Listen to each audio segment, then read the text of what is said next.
Saúde a igreja com a paz do Senhor, amém?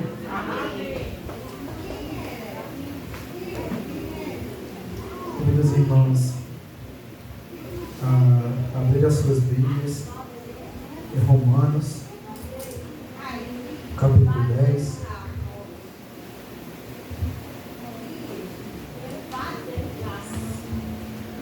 Romanos, capítulo 10, versículo 13.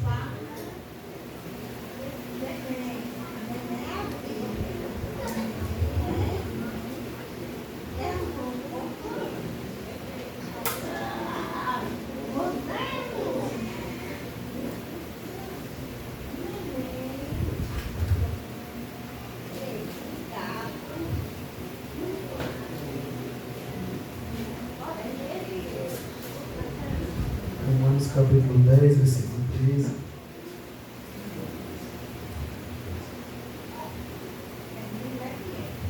Vamos falar. Porque todo aquele que invocar o nome do Senhor será salvo. Como, porém, invocarão aquele que não creram? E como crerão naquele de quem não ouviram? E como ouvirão se não há quem pregue? E como pregarão se não forem enviados? Como está escrito: quão formosos são os pés dos que anunciam coisas boas. Amém? Pode se sentar.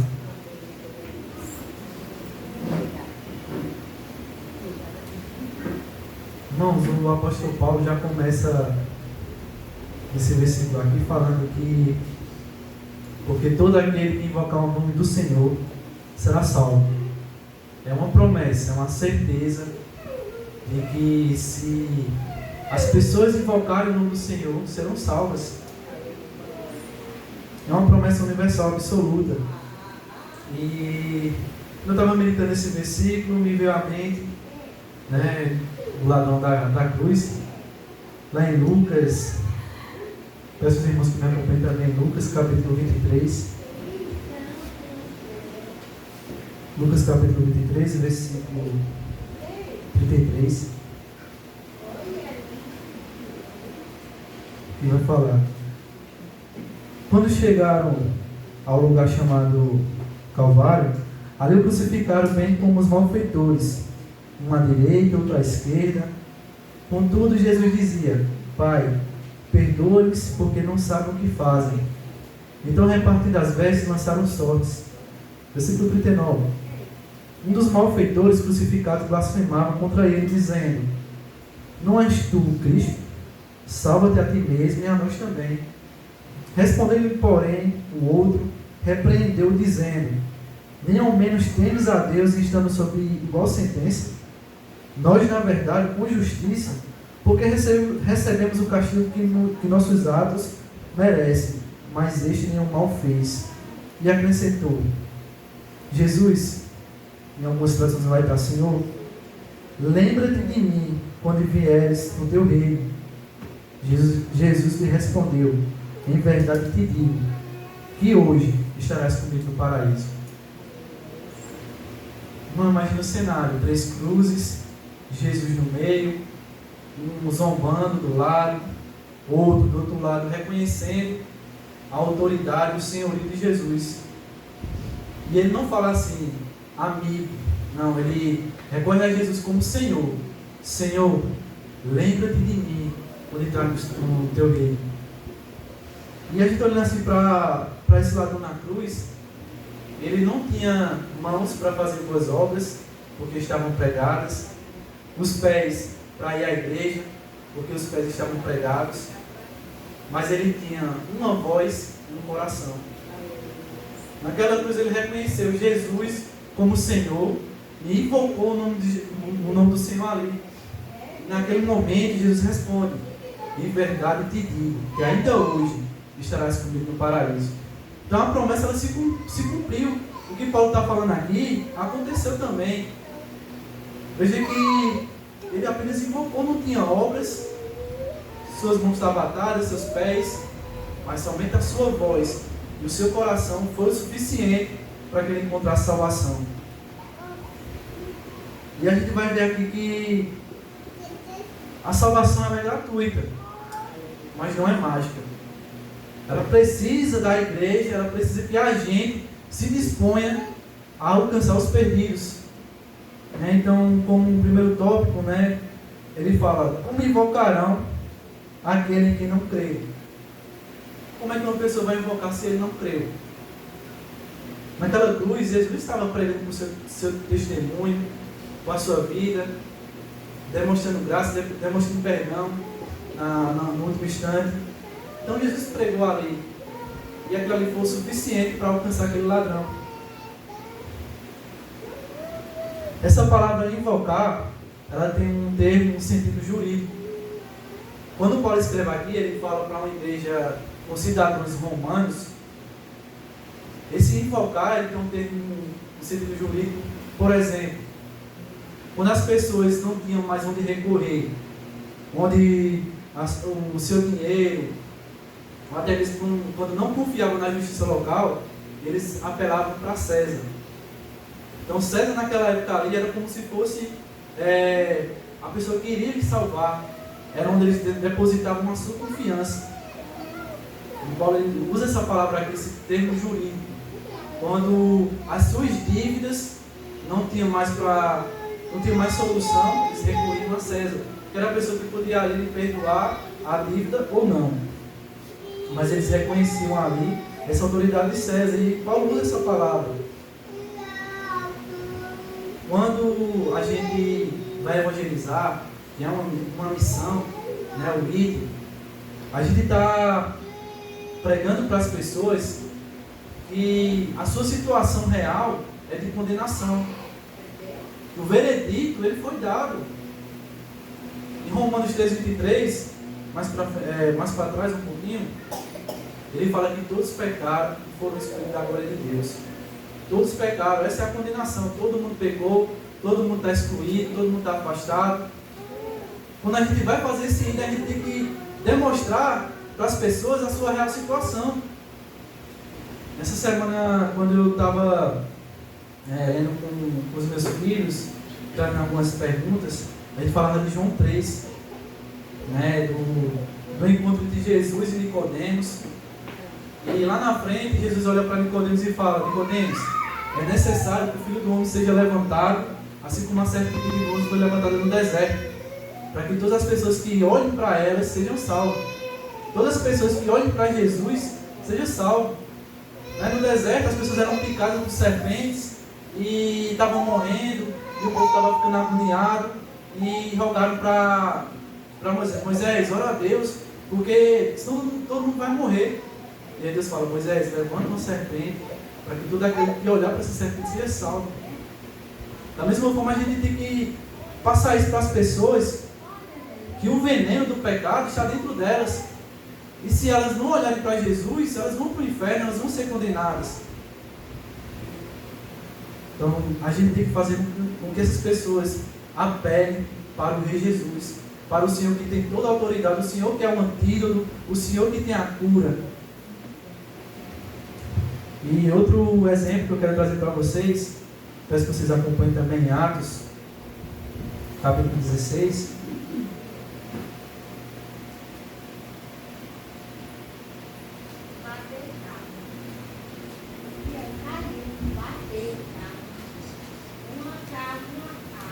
Atos, capítulo 16, versículo 25.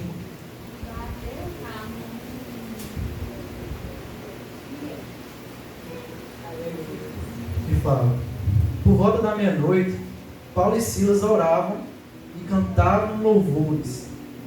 Paulo e Silas oravam e cantavam louvores a Deus. E os demais companheiros de prisão escutavam. De repente, sobreveio um tamanho terremoto que sacudiu os alicerces da prisão. Abriram-se todas as portas e soltaram-se as suas cadeias. O carcereiro despertou do sono. Vendo as portas abertas, puxando a espada, ia se matar, ia se suicidar, supondo que todos os presos tivessem fugido. Mas Paulo bradou em alta voz: não te faças nenhum mal, que todos aqui estamos. Então o carcereiro, tendo pedido uma luz, entrou precipitadamente e trêmulo prostrou-se diante de Paulo e Silas.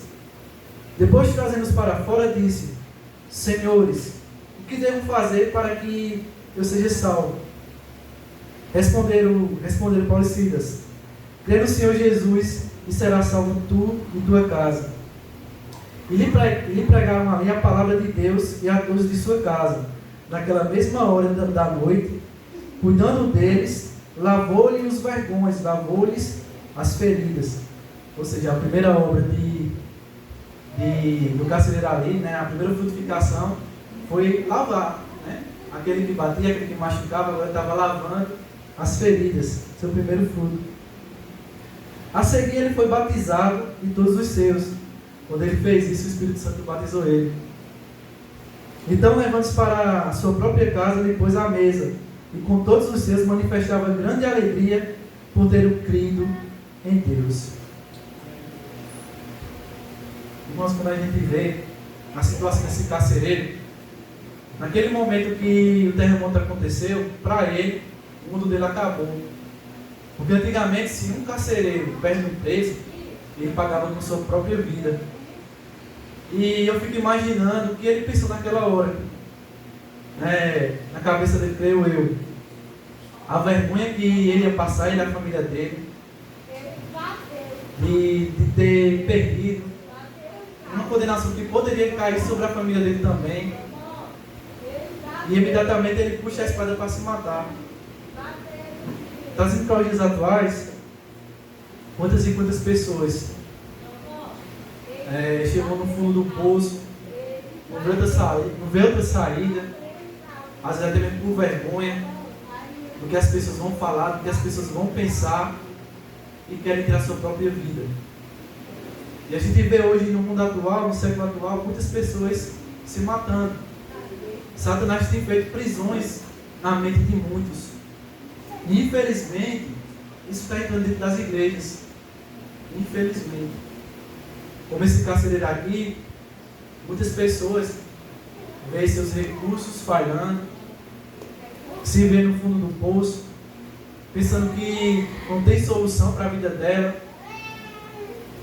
Às vezes um resultado de um exame, né? Como a gente já ouviu falar muito de pessoas que se matam por conta de um veredito final do médico, né? Não tem mais jeito, não tem mais salvação. Eu quero trazer isso para vocês hoje, que independente dos terremotos do mundo, tem pessoas que estão com os braços, com as mãos pregadas, como um ladrão, com os pés pregados, né? Não tem como fazer obras. Satanás não deixa ela vir à igreja, por isso o dever da igreja é ir a dessas pessoas. E essas pessoas ainda têm voz e coração para crer. O que eu quero trazer para vocês essa noite é vocês meditarem nisso. A gente, como igreja, e as nossas missões,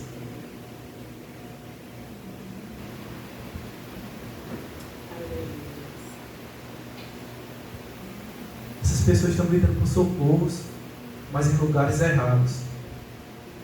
E a gente meio que está dormindo.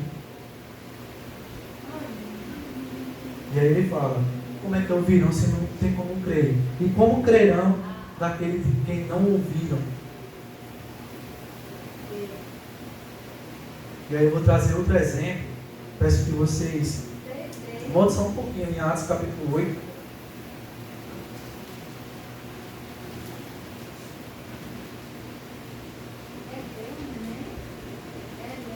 Versículo 26.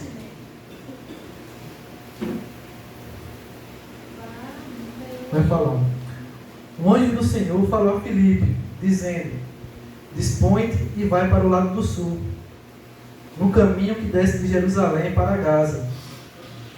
Este se acha deserto. E ele se levantou e foi. E eis que um etíope, eunuco, alto oficial de Cândice, rainha dos etíopes, o qual era superintendente de todo o seu tesouro, que viera adorar em Jerusalém, estava de volta. E assentado no seu carro, vinha lendo o profeta Isaías. Então disse o Espírito Santo a Filipe: aproxima-te desse carro e o acompanha. Correndo Filipe, ouviu ler o profeta Isaías e perguntou: compreendes o que tu vem lendo? E ele respondeu: como poderia entender se alguém não me explicar? E ele convida Filipe a subir e a sentar junto a ele. Ora, a passagem das Escrituras que ele estava lendo era esta: foi levado como ovelha ao matadouro, e como cordeiro mudo perante o seu tosqueador, assim ele não abriu a boca. Na sua humilhação lhe negaram justiça. Quem lhe poderá descrever a geração? Porque da terra a sua vida é tirada. Então Eunuco disse a Filipe: peço-te que me explique a quem ele se referia. A quem se refere o profeta. Fala de si mesmo ou de algum outro? Então Filipe explicou e começou por essa passagem da Escritura, anunciando-lhe a Jesus. Seguindo eles o caminho afora, e chegando a certo lugar onde havia água, disse ao eunuco: eis aqui a água, o que impede que eu seja batizado? Filipe respondeu: é lícito, se creres de todo o coração. E respondendo ele disse: creio que Jesus Cristo é o Filho de Deus.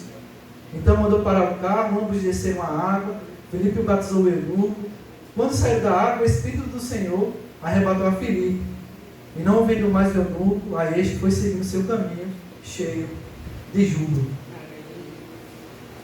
O eunuco, ele tinha a religião, tinha a passagem de Isaías, se não me falha a memória, 53, mas não tinha Jesus. E a fé ela nasce quando o Espírito ilumina a palavra. Foi o que aconteceu com o Filipe explicando. Quantas e quantas pessoas não estão aí afora, que não conhecem a Cristo, tem até um desejo de conhecer. Tem a Bíblia lá, lê alguns versículos, mas não entende. Não tem ninguém que explique. Não tem uma pessoa que se disponha a descrever, a revelar o Senhor Jesus Cristo. Está assim, ó, aí afora, cheio de pessoas que não entendem o que é Evangelho, que não conhecem a Jesus, ouviu falar de Jesus, mas Jesus não foi revelado a ela.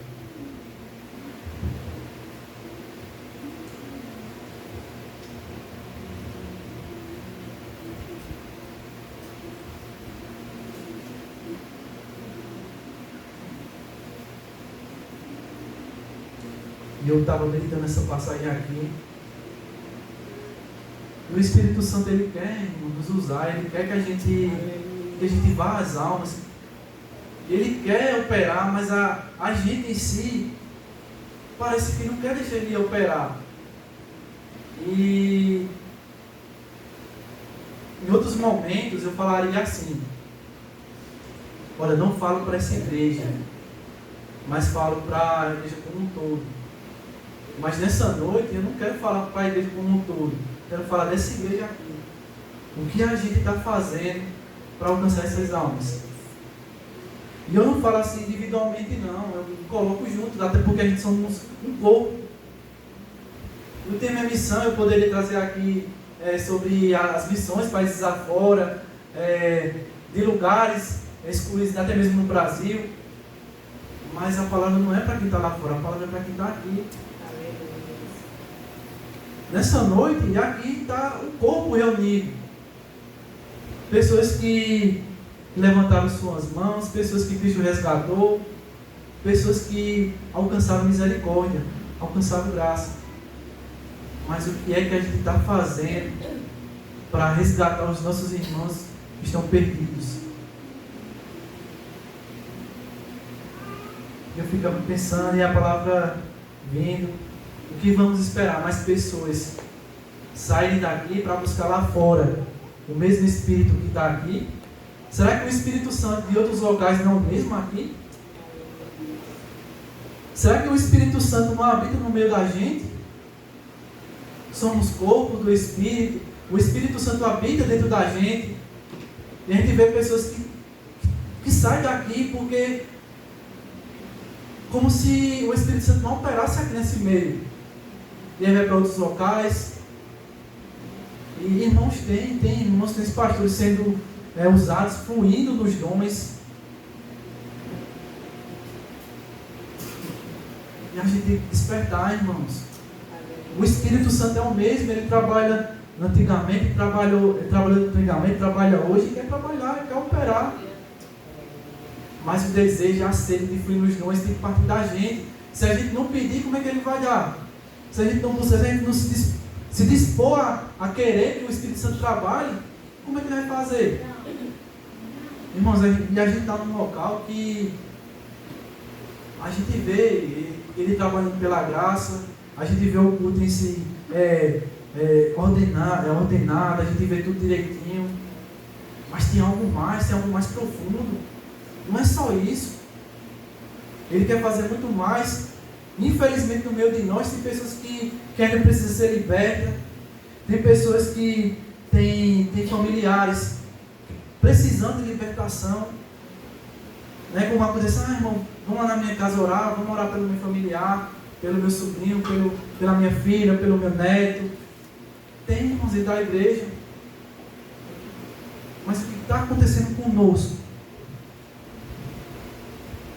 Porque a gente não está vendo o Espírito Santo fluir.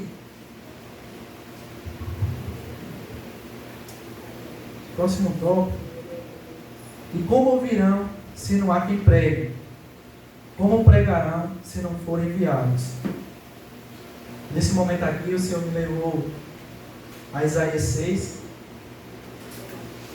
Para os irmãos também piavam. Depois de Salmos, depois de Provérbios.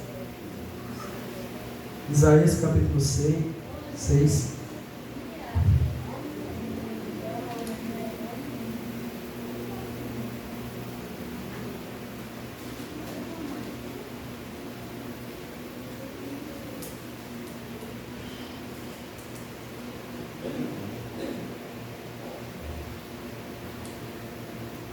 Que nos fala: na morte do rei Uzias, eu vi o Senhor assentado sobre o alto e sublime trono, e as abas das suas vestes enchia o templo.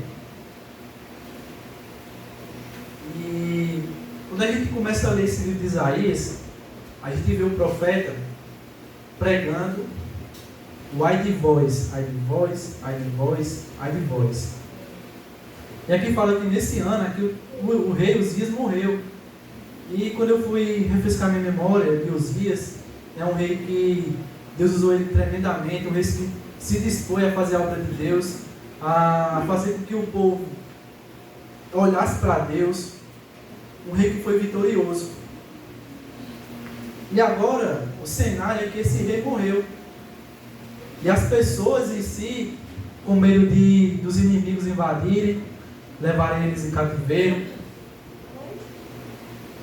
né? E Isaías, que tinha acesso livre no palácio, agora olha um trono vazio, sem rei, sem uma pessoa que tivesse autoridade para governar. Nesse mesmo tempo, Deus vai e lhe mostra uma visão. Agora ele não vê mais um palácio terreno, agora ele vê um reino celestial. E quando ele olha para a visão, ele vê um alto e sublime trono. E quem está sentado lá não é qualquer pessoa, é o Rei dos Reis, o Senhor dos Senhores. Nesse trono, nunca sentou nenhum outro, e nunca sentará, porque ele é eterno. E ele tem essa visão do Senhor, do Rei dos Reis, e ele vê que as abas de suas vestes enchiam todo o templo. Os serafins estavam por cima dele, cada um tinha 6 asas, com 2 cobriam o rosto, com 2 cobriam os pés, e com 2 voavam. E clamavam uns para os outros, dizendo: Santo, Santo, Santo é o Senhor dos Exércitos. Toda a terra está cheia da sua glória. E as bases do lumiar se moveram com a voz de que clamava, e a casa se encheu de fumaça. Então disse eu: ai de mim, que estou perdido, ou que estou perecendo, porque eu sou um homem de lábios impuros, e habito no meio de um povo de impuros lábios. Os meus olhos viram o Rei, o Senhor dos Exércitos. E a gente vê Isaías agora nesse momento da visão, ele não fala mais ai de vós, assim, ai de mim que estou perecendo. O impacto da santidade de Deus foi tão grande que agora não eram mais as pessoas pecadores, agora ele também era pecador. Ele reconheceu ali que diante da presença de Deus, ele não é nada. Ele fala, meus lábios são impuros, e eu habito no meio de um povo de impuros lábios. Nesse momento de reconhecimento, versículo 6 fala, então um dos serafins veio para mim, trazendo na mão uma brasa viva que tirou do altar, uma tenaz. Com a brasa tocou a minha boca e disse, eis que ela tocou os teus lábios, e a tua iniquidade foi tirada, e perdoado o teu pecado. Em outro momento eu quero me aprofundar bastante, trazer uma mensagem especialmente de Isaías 6, porque é uma passagem extraordinária. E quando acontece isso de ser purificado do pecado, o Espírito Santo também traz à memória que em um outro momento estávamos mortos, perdidos, mas que em um momento de nossa história Ele nos purificou. No momento que a gente criou Jesus, Ele fez habitação dentro da gente, Ele regenerou os nossos corações e Ele fez morada dentro de nós. E a Bíblia fala que o Espírito Santo habita dentro de nós. Isaías não tinha esse privilégio. Você vê que Isaías precisou de uma visão para que a história dele fosse mudada. E aconteceu algo conosco que foi mais extraordinário ainda. Não tínhamos perspectiva de eternidade, mas o Espírito Santo nos tocou, nos chamou. Como se isso não bastasse, Ele faz a habitação dentro de nós. E após isso, versículo 8, eu ouvi a voz do Senhor que dizia, a quem enviarei? Quem há de ir por nós? Uma pergunta que para mim ecoa pelos séculos dos séculos. Pelos séculos, vamos dizer assim. Uma pergunta que ecoa. Ele falou isso para Isaías. Mas essa noite ele falou para esse igreja também. A quem enviarei? Você foi tocado, regenerado, o Espírito habita dentro de você e Ele te pergunta, a quem enviarei?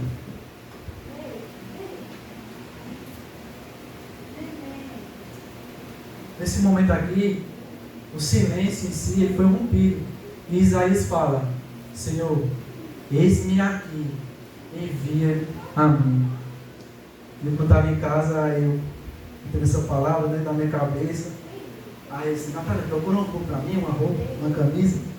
Aí eu me lembrei de uma coisa que eu tinha separado, né? Eu olhei a camisa, eis-me aqui. A outra confirmou. Quando eu cheguei, minha irmã também, a camisa, eis-me aqui. Irmãos, o Espírito Santo ele quer nos usar. E Ele quer usar cada um de nós. A gente vê ele assim, às vezes bate uma tristeza ver cadeiras assim sobrando. E a gente sabe que tem muitas almas aí fora, precisando de uma palavra. Quando a gente foi fazer a capelania hospitalar lá no Cruzeiro, o irmão que estava trazendo a palavra, eu estava comentando com ele justo na hora, comentei com minha esposa também, né? Eu olhando assim, você não dá nada, não dava nada para ele. Mas quando ele começou a abrir a boca, a gente sentiu a presença. O testemunho que ele contava, irmãos, eu não faço nada. Eu faço lá, trazer uma mensagem e oro. E o Espírito Santo ele cura, o Espírito Santo ele salva. E aquelas pessoas, e ele falando que as pessoas estavam sendo curadas. Tem um momento que ele se foi para casa e perguntava, não, mas daqui a 3 dias vai ser curado. Quando ligava para ela, não foi curado. Na sexta-feira todo mundo foi curado e ele ficava, isso é para a gente não ter glória, para a gente não se envaidecer. Mas ele vê com os próprios olhos as pessoas sendo curadas, sendo transformadas, sendo salvas. E com algo tão simples que o Espírito Santo nos chama para fazer, que é levar uma palavra e orar. Porque você não tem poder para salvar ninguém, mas quem tem o Espírito Santo, se ele está pedindo, se ele está mandando, por que a gente não obedece?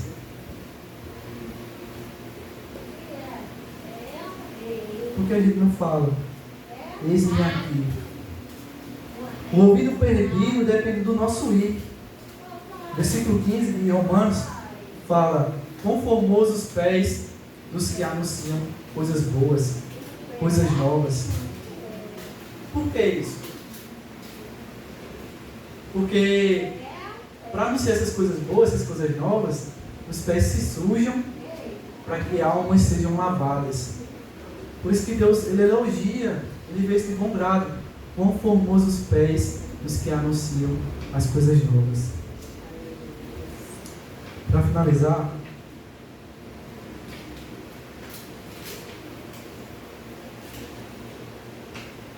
irmãos, como ladrão, tem pessoas que estão com as mãos atadas, com os pés acorrentados, o inimigo fazendo o que quer com essas almas.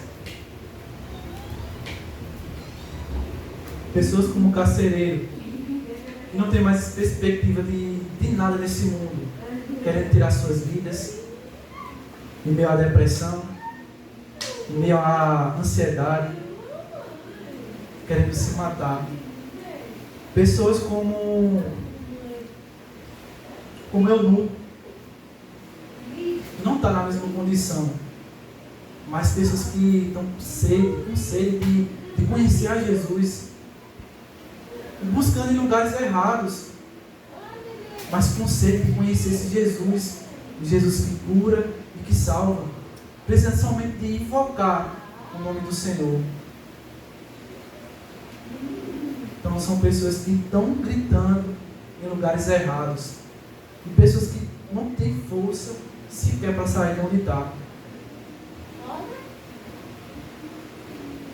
Eu espero que o Espírito Santo tenha tocado no coração de vocês,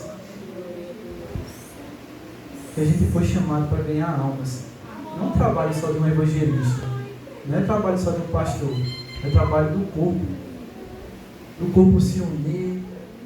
Enquanto uns levam a palavra, enquanto uns são enviados, outros estão intercedendo, outros estão de joelho, outros estão chegando junto, buscando, clamando para que o Espírito Santo ele faça com que a gente flua nos dons. Mas a gente tem que se dispor. Eu sei que poderia chegar aqui, mas a palavra que ele me deu foi essa, para que a gente desperte porque o tempo está próximo. Mais do que nunca, os sinais estão aí, mostrando que os tempos estão próximos, estão perto de findar. Que o nosso Rei, o nosso Senhor Jesus, está às portas. Irmão, eu trouxe aqui pessoas como esse influencer que se afastou. Precisa somente que Cristo seja revelado aqui, que conheça realmente o poder de Jesus. Então, gente, que a gente se disponha e fale: eis-me aqui, envia-me a mim. Essa é a pergunta do Espírito Santo para você. A quem enviarei? Quem vai por nós? Então, espero que essa igreja, como um corpo, responda: eis-me aqui, envia-me a mim. Maranata, ora vem, Senhor Jesus. E aqui eu encerro essa palavra, convidei a igreja para orar, vou orar brevemente, vou passar para a semana ali.